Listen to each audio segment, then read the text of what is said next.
Alors ils ont suggéré d'interdire certains vols qui peuvent être remplacés par une solution alternative moins polluante et avec laquelle on ne met pas plus de 4 heures, soit plus ou moins le temps d'un vol court pour faire le même trajet.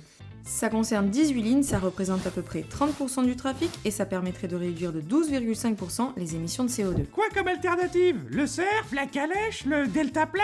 Le train tout simplement.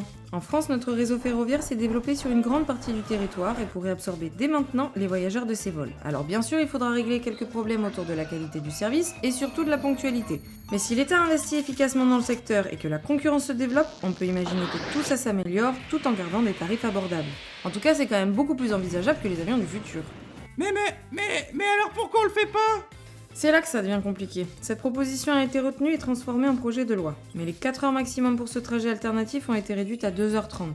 Si 4 heures correspondaient à 18 lignes, 30% du trafic et 12,5% des émissions de CO2, 2h30 nous ramène à 5 lignes, 12% du trafic et seulement 3,5% des émissions de CO2. C'est donc bien inférieur à la proposition citoyenne et on peut même se demander si cette mesure a encore un intérêt dans sa forme actuelle. C'est compliqué comme histoire.